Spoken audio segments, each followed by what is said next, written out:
महाविद्या जी, लखनऊ। श्री हरिवंश महाराज जी, आपके चरणों में कोटि कोटि प्रणाम। गुरुदेव कहते हैं कि अपनी भक्ति और साधना को छुपाना चाहिए। तिलक एवं कंठी पहनने वाले कतिपय भक्ति ना करें तो भी भागवतिक मार्ग के पथिक माने जाते हैं। गुरुदेव, अगर अपनी भागवतिक मार्ग को प्रकाशित नहीं करना है तो क्या कंठी एवं तिलक जरूरी है? नहीं, वहां जो कहा जा रहा है वो कंठी तिलक के लिए नहीं कहा जा रहा है, वो आपकी साधना के लिए कहा जा रहा है।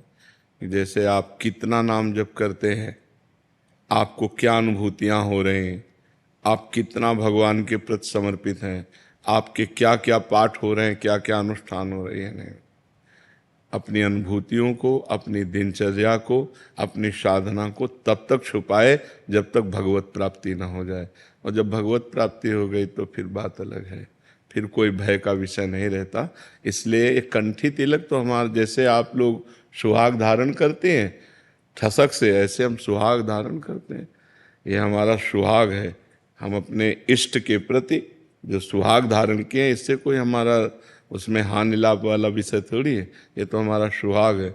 जैसे आप मंगलसूत्र धारण करते हैं, ऐसे हम कंठी धारण करते हैं अपने प्रीतम के लिए। जैसे आप मांग भरती हैं, ऐसे हम अपने प्रीतम का श्रृंगार करते हैं। ये हम देखते ही पता चल जाएगा राधा वल्लभी संत है, ये राधा वल्लभ जी का है, पता चल जाता है ना। ये रामानंदी है, ये राम जी का है, ये शिव जी का है। तो ये सुहाग है, इसमें थोड़ी कि कोई क्या कहेगा, इसमें नहीं। कंठी लगाओ, मान लगाओ, हम भले उतने भक्ति के अनन्य नहीं हो रहे, सामने वाला फिर इज्जत देने लगता है। सामने भगवान है, सामने वाला व्यक्ति क्यों देखती हो? सामने वाले में प्रभु है। अब उसकी सोच है, वो हमारा उपहास करे या सम्मान करे, उसके विषय की बात है।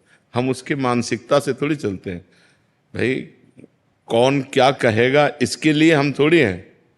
हमारी साधना, हमारी उपासना, तुम हमें अच्छा कहो या बुरा कहो, तुम गाली दो या सम्मान दो, तो तुम्हारी मति की बात है, हमारी मति की। अगर जो उपासक लोग क्या कहेंगे तो घर बैठो उपासना नहीं कर सकते। लोगों का काम है कहना, कुछ तो लोग कहेंगे, अपनी मस्ती में। तस्मात् शास्त्रम प्रमाणम ते कार्य अकार्यो व्यवस्थित हो। हम शास्त्र के अनुसार चलें, हमसे कोई गलती ना हो, हमसे कोई त्रुटि। शास्त्र आज्ञा करता है अपनी साधना को छुपाओ, तो ये हमारी साधना नहीं, हमारा सुहाग है। साधना हमारी है जो हम अंदर करते हैं। हम कै बजे जगते हैं, हम कितना जप करते हैं, हम क्या खाते हैं, हम कितना सोते हैं, हम कितना तप करते हैं, ये सब गुप्त रखने की बात अगर प्रकाशित कर दोगे तो तुम्हारा बंद हो जाएगा, पक्का घाटा पड़ जाएगा। ये अनुभव की बात है। करोड़ रुपया हमारे पास है तो हम छुपाते हैं, हाँ, वो ले जाता है, वो उसका उपयोग करता है। लेकिन हमारे पास साधना है तो वो क्यों चली जाती है? किसी को बोल दिया तो चली जाती है। इसका सूक्ष्म कारण के अहंकार, और अहंकार समस्त दोषों का जड़ है। संस्कृति मूल शूल प्रदनाना सकल शोकदायक अभिमाना। ये संस्कृति का मूल है, समस्त शोकों को प्रकट करने वाला है। जहाँ हम अपनी तपस्या, साधना, गुण, अनुभव वर्णन करते हैं तो उसमें हमारा अहम जागृत होता है। अहम जागृत होता से खत्म, आग लग जाती बस। मूल कारण उसका अहंकार है। और जब कहा नहीं कि भगवत प्राप्ति हो जाती है, इसके बाद अहंकार उत्पन्न होने का कोई सवाल ही नहीं।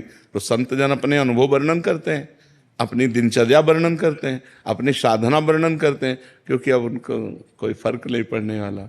जो फर्क पड़ने वाली चीज़ थी वो खत्म हो चुकी है। तो जब तक वो स्थिति ना आ जाए तब तक साधक को अपने को छुपाना चाहिए। और जब वो स्थिति आ जाती तो बिस्तरे सब जग विमल कीर्ति, साधु संगति ना टरे। पूरे संसार में उसकी कीर्ति फैल जाती, उसका कोई घाटा थोड़ी हो जाता है। तो ये जब तक भगवत प्राप्ति न हो तब तक की बात है। थोड़ा बता दिया तो चला जाता है, फिर रोना आता है कि क्या कर दिया मैंने, ऐसा हो जाता। नहीं, बताने का ढंग है। हमने संतों ऐसे बताना चाहिए कि हमने संतों से सुना, यदि ऐसे चला जाए तो ऐसा लाभ मिल जाएगा। एक साधक कह रहे थे कि ऐसा हमने अनुष्ठान किया, वो आप कर रहे हो, लेकिन एक साधक कह रहे थे हमने ऐसा अनुष्ठान किया, उसका ये लाभ मिला, अगर आप ये अनुष्ठान करें तो लाभ मिलेगा। वो साधक ऐसा कह रहे थे, आप कहीं नहीं हैं। आप अपनी बात कह रहे हैं, लेकिन संत और साधक शब्द का प्रयोग करके तो आप बच गए। जब ये कि मैंने ऐसा किया तो मैं यदि गलती से दिनचर्या किसी को बता दिया और बिल्कुल अस्त व्यस्त हो गई, दोबारा से वापस चल सकते? हाँ, बस पश्चाताप करें, अंदर जलन हो कि यार मतलब बहुत गलत हो गया, बहुत, अब आगे से गलती नहीं करेंगे। अब जैसे कोई पूछता तुम कै बजे जगती हो? 6 बजे ठाकुर जी जगा देते हैं। तुम कितना वजन करते हो? जितना ठाकुर जी करा देते हैं। खत्म खेल, उत्तर है। कोई अभिमान ही नहीं, जितना ठाकुर जी करा, जैसे ठाकुर जी रखे। ऐसे बहुत चतुराई से चला जाता है। रामय भजन ते चतुर नर, जो भगवान का भजन करते हैं बहुत प्रवीण होते हैं। ऐसे थोड़ी होते हैं कि मंद बुद्धि के होते हैं। हाँ, जो भगवान को भजते हैं उनके अंदर प्रवीणता आ जाती है अपने भजन को छुपाने को।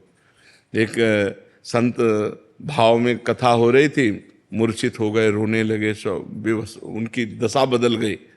राजा वहाँ बैठा हुआ था, उसने देखा ये तो महाभागवत है, तो चरणों को माथे पे लगाना और सब।